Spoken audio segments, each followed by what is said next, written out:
Thanks for being with us today, Nathan. So, can you briefly describe your role in your company? Sure. So it's a small business. I am the owner. I have three or four members of staff, well, three permanent and a freelancer that we work with very regularly.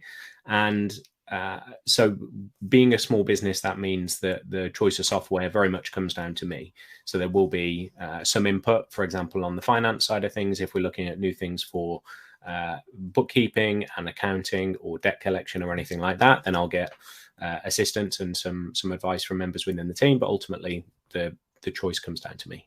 Okay, so small buying committees, it sounds like, with you kind of being the lead on that. Awesome, Yeah. appreciate that. And then, how long have you been using TrustRadius for making software purchasing decisions? For 5 or 6 years, I'd heard of TrustRadius from a friend who did buy software for a big corporate, and I was a bit unsure in the first instance as to whether that would mean that it was relevant to me. But ultimately, a lot of the software that I use tends to be web-based anyway. They tend to be big pieces of software, big applications that are already very well known. So then when I looked into TrustRadius, I found that there was quite a lot of information there. And if I'm honest, so in the UK, we have a website called Trustpilot, which isn't for software, it's for all different kinds of businesses. But what I really like about Trustpilot is that it feels to me as though the reviews are genuine. It always feels like the reviews genuinely come from people who have used a particular company. And then when I saw TrustRadius, I got a similar vibe to Trustpilot in that it felt like those reviews were coordinated, but people were submitting genuine reviews.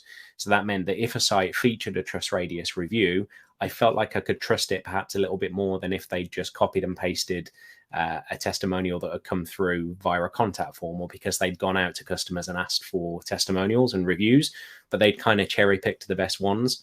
Whereas with TrustRadius, it feels like you get a real picture of these are the good things, these are the bad things. You can make a decision based on that.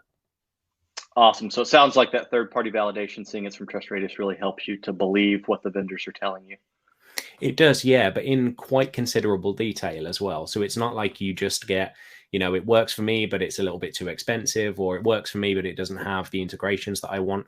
It feels like you can go into quite a bit of detail to get a real picture, because quite often when you're buying software or you're considering buying software, you know that it could be quite a big change that you're making within your business.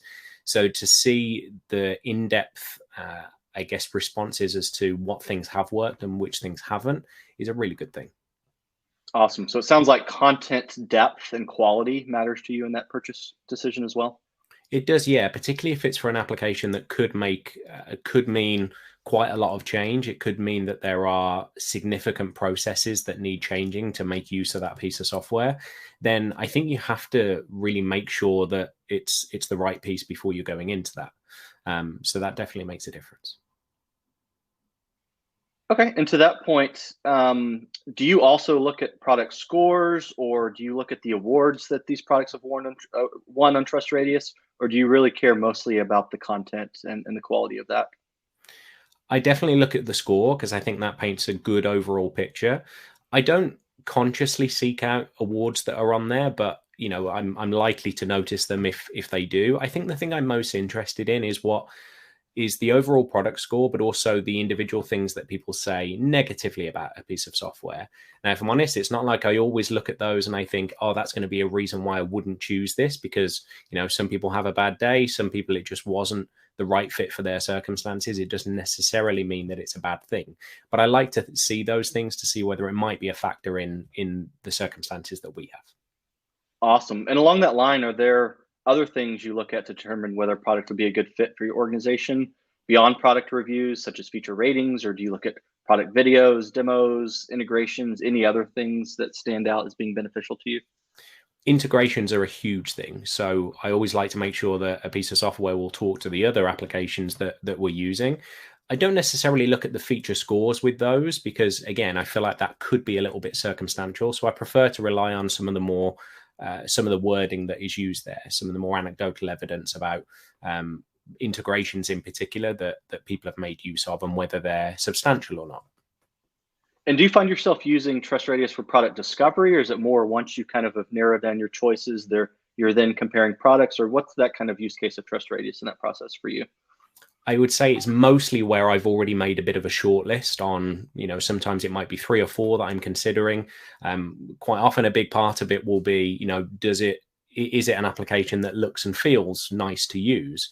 And at that point, I'd be looking at the reviews and going into TrustRadius and seeing what other people are saying about things like integrations, anything that I can't find from the vendor's website itself. I'm looking to get other people's takes on that. So it's usually when there's a short list. Often there might be things in there. If I go into a particular category, I might suddenly find that there's an application I hadn't considered that is suddenly highly rated, but it wouldn't be my first, the first point at which I'm coming to TrustRadius. I've usually got a short list already available. Okay. And do you have any examples of where TrustRadius may have helped you avoid a potentially poor software purchase or helped in, weeding things off of that list?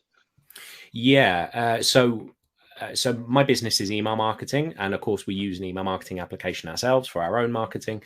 I seem to remember, I can't remember the specific application, but I did have a short list that was more like a long list, if I'm honest. I think we'd narrowed it down to about 10 or 12 different applications that we wanted to move to. From the one that we were using originally. And I do seem to remember there being something in a review about deliverability not being as good as it used to be. And that chimed a little bit with what I'd seen elsewhere, but also I was kind of surprised because the vendor had a particularly good reputation. So that did make me do a bit more research, and it did make me think that this might not be quite so high on the shortlist as I thought it would be. Okay, perfect. And then what role would you say TrustRadius plays in that final decision? Is it a must-have, a nice-to-have, or how does it impact that overall final buying decision for you?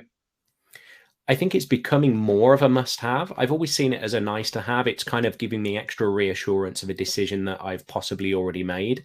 Whereas now, because I'm finding that I'm using it more, and don't get me wrong, it's not like we're looking for software every day of the year, but when we do need to, it's nice to have that extra bit of credibility, extra bit of reassurance that the choice that we're making is the right one. How would you describe that frequency of use? Is it, you're looking a couple of times a year, or is it just as each piece of software comes up for renewal, if you're not happy, or what does that frequency of usage look like as far as your purchase cycle? I'd say that's increasing as well. I'd say right now it's probably 4 or 5 times a year, but I'm a techie, I'm a geek. I'm always looking for new pieces of software that might make some kind of change, make things easier within the business, make more money, save more time in one area or another. So because I'm finding that we're purchasing more applications, my use of TrustRadius is increasing as well. Okay, perfect. So we've been looking to expand what we offer. Some recent things we've added are interactive demos. We do a lot more video demos. We also have security profiles of products so you can understand their security postures. Are you aware of any of those? And if so, have you used them? I'm not aware of them. I can't say it's something I've used before, but it does sound like a worthwhile addition simply because there are some applications where you don't get a chance to see what it looks like and see how it works until you've signed up for a trial or even made a purchase. So that does sound worthwhile. Okay, perfect. Are there any things about TrustRadius you feel could be improved or better support your software purchasing decisions, or any feature or content that you would like to see added? I can only think of one thing, which would be sometimes there have been occasions where I've looked at the profile for a particular application and it's listed a certain number of integrations that haven't actually been comprehensive. So I've been looking for an integration for a particular piece of software. I can't see it in that list, but then I go to the vendor's website and I find it is on that list. So that's the only thing I can think of as an improvement, but I appreciate it's probably quite hard to keep up with all the integrations as they get added. Okay, perfect. And then how has using TrustRadius impacted your overall satisfaction in making that purchase decision? Does it lend any more or less, feeling as you make that purchase decision? Well, it's hugely useful because so what's the direct thing? I think there is definitely time saved there. Could I attribute it definitely to TrustRadius or us being better at making those buying decisions? I think it's a combination of the two. But in the past, we have definitely had situations where we've bought software and then found 3 weeks, 4 weeks, 5 weeks down the line that it's not going to work for what we need. So a combination of being better at buying software and making those decisions and knowing what to consider, and having the backing of TrustRadius and the reviews that we can see and the information that we can see has absolutely saved us time. Awesome. So I think final question here, just on a scale of 1 to 10, 10 being the best, how likely are you to recommend TrustRadius for buyers if asked by a colleague? I would say a 9. It's probably going up towards a 10. Like I say, I think the only thing I can think is we have to double check sometimes that the information there is up to date in terms of pricing and integrations, but I'd have no reason not to recommend it. That's for sure. Okay. And actually, one more question while I'm thinking about it. You mentioned Trustpilot as a competitor, an alternative that you trust. Are there any other sites, review sites or not, that you consult with in that purchase decision that you find valuable? Well, there aren't any specific ones. And just coming back to what I'd said about Trustpilot earlier, where I see TrustRadius as similar is because it feels like everything is, for better or for worse, the reviews are genuine. Whereas when I look at the only alternative that I tend to look at is comparison blogs and comparison videos. But in the back of my mind, I always know that, well, a good portion of those are probably giving them affiliate revenue. There might be a reason why they're promoting one product over another, so it doesn't feel impartial. So I wouldn't say it's a direct competitor, but it is also part of my process in choosing software. I'll find the blogs that are doing the comparisons and the YouTube reviews, but I'll often take those with a pinch of salt. Whereas with TrustRadius, it does feel like they're more trustworthy. Awesome. Appreciate that. You're welcome. Perfect. Well, that rounds up everything I've got, Nathan. I definitely appreciate your time and appreciate all the feedback you've given us today. You're welcome. Yeah, I hope that's useful.